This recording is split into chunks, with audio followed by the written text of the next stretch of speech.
লন্ডনের পর আমেরিকাতেও ডিম থেরাপি চলছে সমান তালে। ডক্টর ইউনূস তার যে রাজাকার আলবদর বাহিনী, তার যে জুলাই সন্ত্রাসী, তাদেরকে নিয়ে ডক্টর ইউনূস যেখানেই যাচ্ছে সেখানেই মানুষ তাকে ডিম থেরাপি দিচ্ছে, তাকে বিশাল শোডাউনের মাধ্যমে গো ব্যাক হোম বলে মানুষ চিল্লাচ্ছে। এবারে একটা বিষয় প্রণিধানযোগ্য, এবার যখন ডক্টর ইউনূস আমেরিকাতে যায়, যদিও বলছে এটি রাষ্ট্রীয় সফর, কিন্তু রাষ্ট্রীয় সফর কি করে হয়? আমেরিকা তো তাদেরকে দাওয়াত দিয়ে নিচ্ছে না। জাতিসংঘের সদস্য রাষ্ট্র 193টি, এই 193টি রাষ্ট্রের সরকার অথবা রাষ্ট্রপ্রধান সবাই কিন্তু জাতিসংঘ দ্বারা আমন্ত্রিত।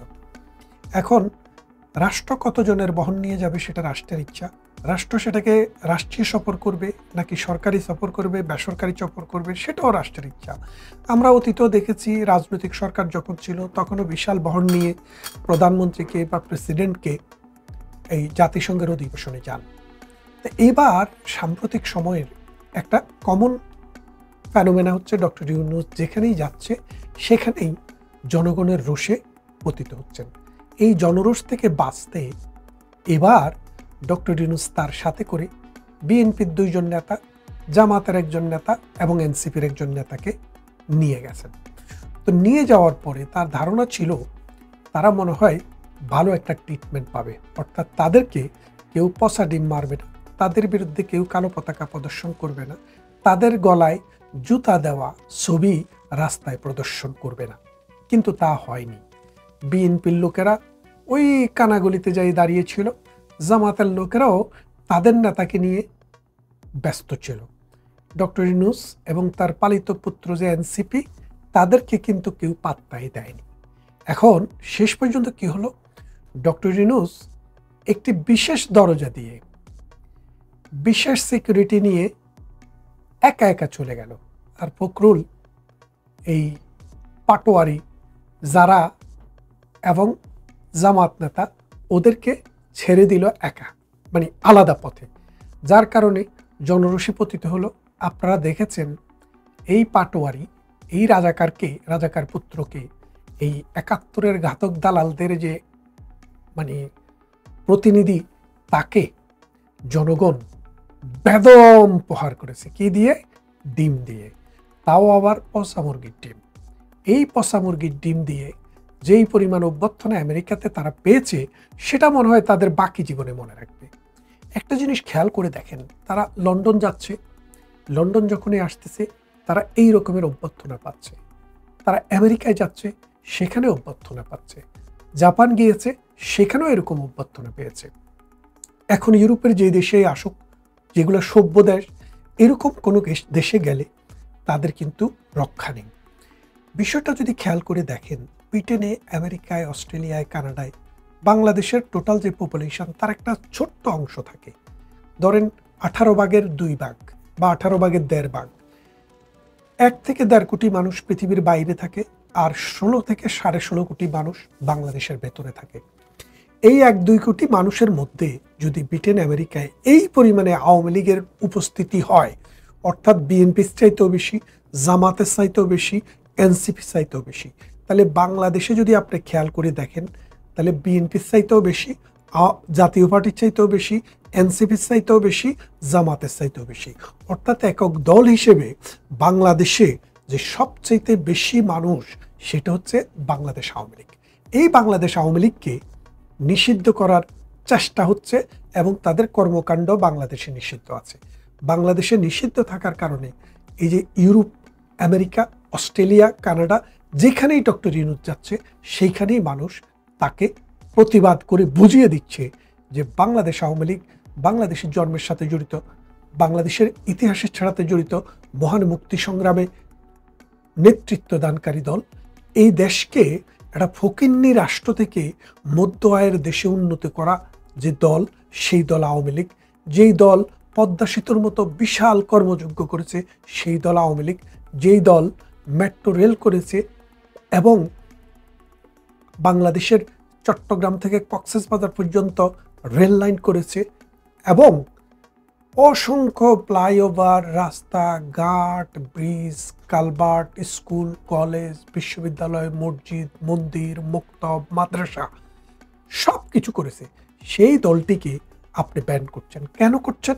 কারণ আপনি জানেন আপনার যে পালিত পুত্ররা, আপনি যাদের উপরে ভর করতে চান, বিএনপি, জাতীয় পার্টি, আওয়ামী লীগ, জামাতে ইসলামী, এনসিপি, তৌহিদি জনতা, এরা কেউই আওয়ামী লীগ ভোটে দাঁড়ালে পাত্তা পাবে না। অর্থাৎ বাংলাদেশে শুধু আওয়ামী লীগ করে এরকম মানুষের সংখ্যাই 51%-এর উপরে, যার কারণে সবাই মিলেও যদি একটা মোর্চা করে আওয়ামী লীগকে ঠেকানো যাবে না। এটা আমাদের কথা না, এটা ডক্টর ইউনূসের অ্যাসেসমেন্ট। এই অ্যাসেসমেন্ট করে তিনি পেলেন যে আওয়ামী লীগ যদি নির্বাচনের সুযোগ পায় এবং সেই নির্বাচনে যদি আওয়ামী লীগ পার্টিসিপেট করে, ডক্টর ইউনূস যেইভাবেই ম্যানিপুলেশন করার চেষ্টা করুক, বৃহত্তর জনগোষ্ঠীর ক্ষোভের কারণে, বৃহত্তর জনগোষ্ঠীর অংশগ্রহণের কারণে এবং আওয়ামী লীগের সাথে থাকার কারণে কোনোভাবেই ডক্টর ইউনূস সুবিধা করতে পারবেন না।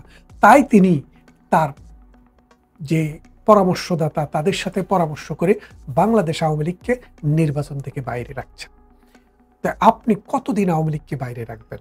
এই যে ডক্টর ইউনূস আমেরিকায় গিয়ে যেইভাবে তার সাঙ্গপাঙ্গদেরকে একলা রেখে নিজে পালিয়ে গেলেন, ঠিক কদিন পরে এই সাঙ্গপাঙ্গরা যারা দেশে সন্ত্রাস করছে, দুর্নীতি করছে, চাঁদাবাজি করছে, অগ্নিসংযোগ করছে, মামলা বাণিজ্য করছে, তাদেরকে কতদিন থেকে ডক্টর ইউনূস বাঁচায় রাখবেন? আমার বিশ্বাস হয় না বেশি দিন পারবেন। দিন থাকতে সাধনা করেন, মানুষের কাছে ফিরে যান, বাংলাদেশ আওয়ামী লীগের যে কর্মকাণ্ড সেটাকে বৈধতা দিন এবং বাংলাদেশে নির্বাচনে আওয়ামী লীগ যেন অংশগ্রহণ করতে পারে সেই ব্যবস্থা করুন। তা না হলে আমেরিকায়, ইংল্যান্ডে এবং জাপানে পিটুনি খেয়েছে আপনার দল, ডিম থেরাপি খেয়েছে আপনার দল, বাংলাদেশেও খুব তাড়াতাড়ি এই থেরাপি শুরু হয়ে যাবে। ছেলেরা জেগে উঠছে, ছেলেরা এখন বসে নাই। প্রতিদিন ঢাকায় মিছিল হচ্ছে, প্রতিদিন চিটাগং, রাজশাহী, খুলনা, বরিশাল, যশোর, কুষ্টিয়া, গাজীপুর, কুমিল্লা, নোয়াখালী, ফরিদপুর, ফিরোজপুর, সব জায়গায় মিছিল শুরু হয়েছে। মানুষের এই মুক্তির গান, মানুষের এই জয়গান ডক্টর ইউনূসের পক্ষে থামানো সম্ভব নয়। আপনারা যারা ডক্টর ইউনূসের দালাল হয়ে, আপনারা যারা ডক্টর ইউনূসের পালিত পুত্র হয়ে মনে করছেন ডক্টর ইউনূস আপনাদেরকে স্বর্গে নিয়ে যাবে, না।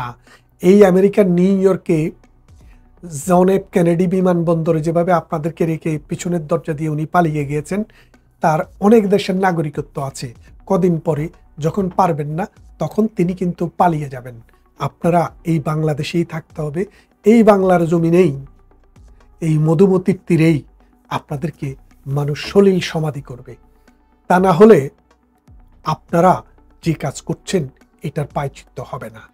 আসুন, ডক্টর ইউনূসকে আমরা যেভাবে প্রতিরোধ করছি বিদেশে, বাংলাদেশেও আপনারা জেগে উঠুন, তাকে প্রতিরোধ করবেন, তার ল্যাংটা বাহিনীকে প্রতিরোধ করবেন এবং তার গুন্ডা বাহিনী, সন্ত্রাসী বাহিনী, চাঁদাবাজ বাহিনী, দর্শনকারী, অগ্নিসংযোগকারী, লুণ্ঠনকারী, হল দখলকারী এবং মার্কেট দখলকারী, টেম্পো স্টেশন দখলকারী, ইজারাঘাট দখলকারী, এই বাটপার চোরদেরকে না বলে তাদের কাছ থেকে বাংলাদেশের কন্ট্রোল ব্যাক করুন।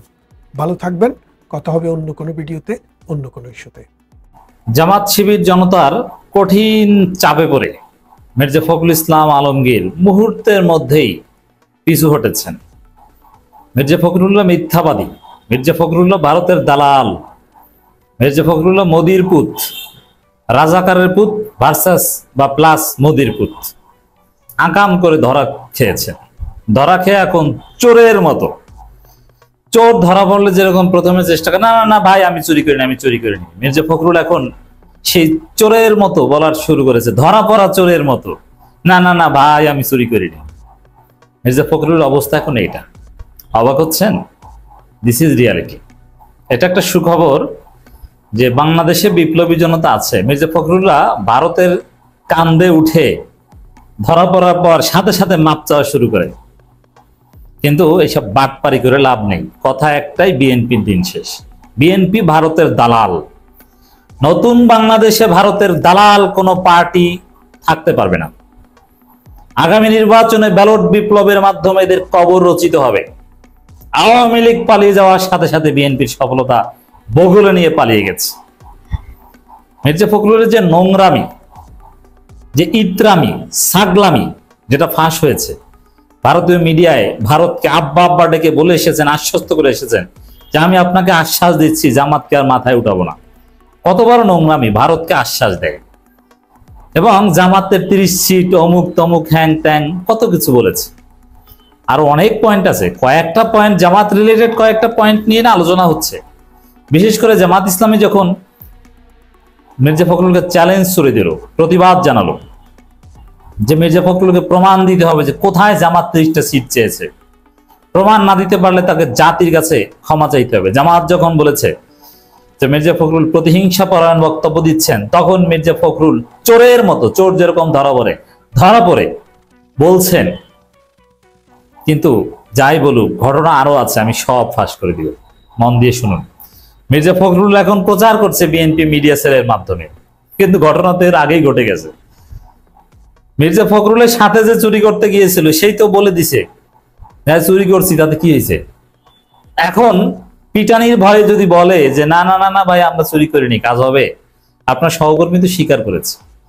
যেমন মির্জা ফখরুলের অনুসারীরা মির্জা ফখরুলের বক্তব্য শেয়ার করে পোস্ট দিয়েছেন যে মাননীয় মহাসচিবের এই তিক্ত কথা, মানে ওই যে জামাত 30 আসন চেয়েছে, আওয়ামী লীগ জাতীয় পার্টিকে নিয়ে নির্বাচন করতে চাই, এই তিক্ত কথা কোন একদিন মিষ্টি হবে।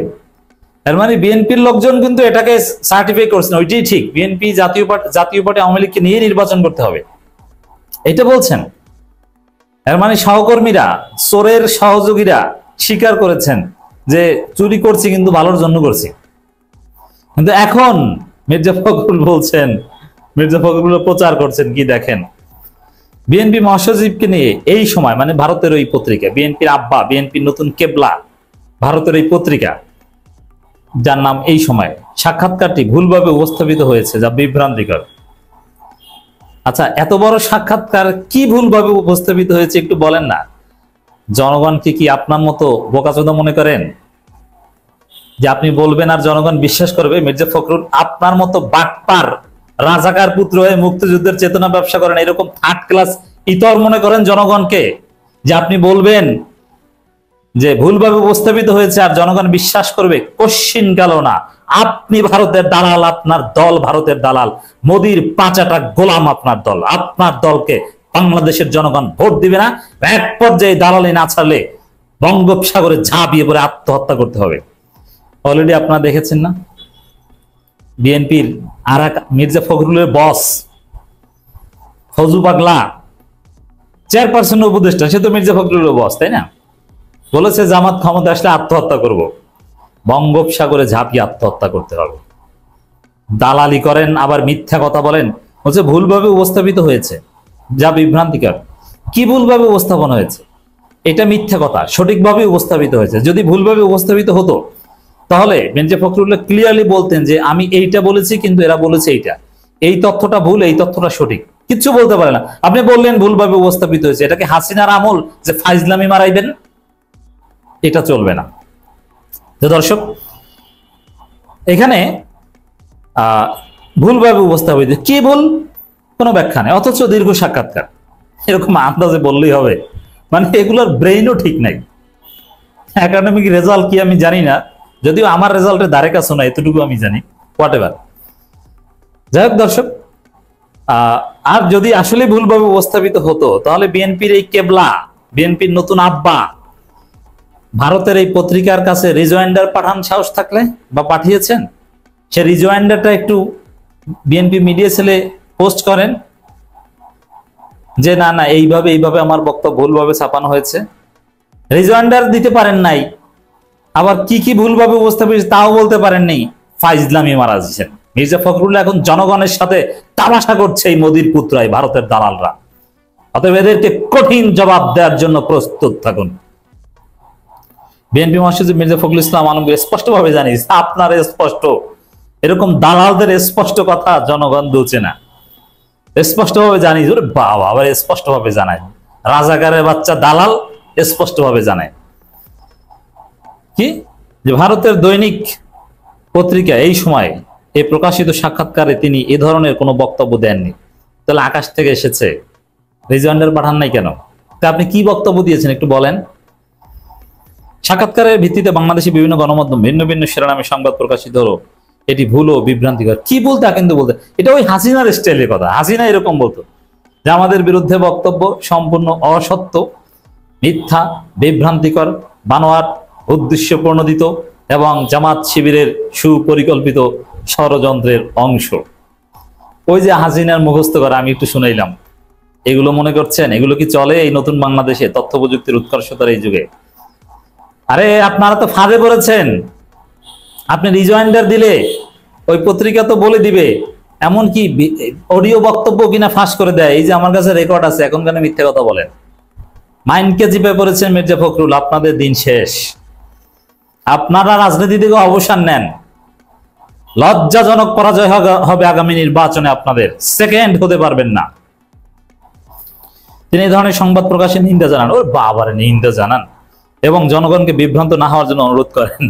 না না ভাই, জনগণ যা বুঝে গেছে। আপনি ভোটের সময় বুঝবেন যে ভোট কয়টা পান। পাশাপাশি তিনি সাংবাদিকদের প্রতি আহ্বান জানিয়েছে এই বিভ্রান্তিকর সংবাদ প্রকাশ না করার জন্য। আরে ভাই, আপনি বলতে পারছেন না কোনটা বিভ্রান্তিকর? আপনি বিভ্রান্তিকর বলবেন কেন? আপনি কি কোনো প্রমাণ দিতে পারছেন? আপনি বলেন যে এইটা সঠিক, এইটা আপনি রিজয়েন্ডার পাঠান, তো এটা প্রচার করবেন না কেন? মাহবুবাড়ির আবদার না, আপনাদের দখলকৃত মিডিয়াকে এটা বলেন, আপনি পাবলিকলি এটা বলেন কেন? দর্শক, এটাকে যদি বাদও দিই আমরা, সামগ্রিকভাবে ভারতের দালাল বিএনপি।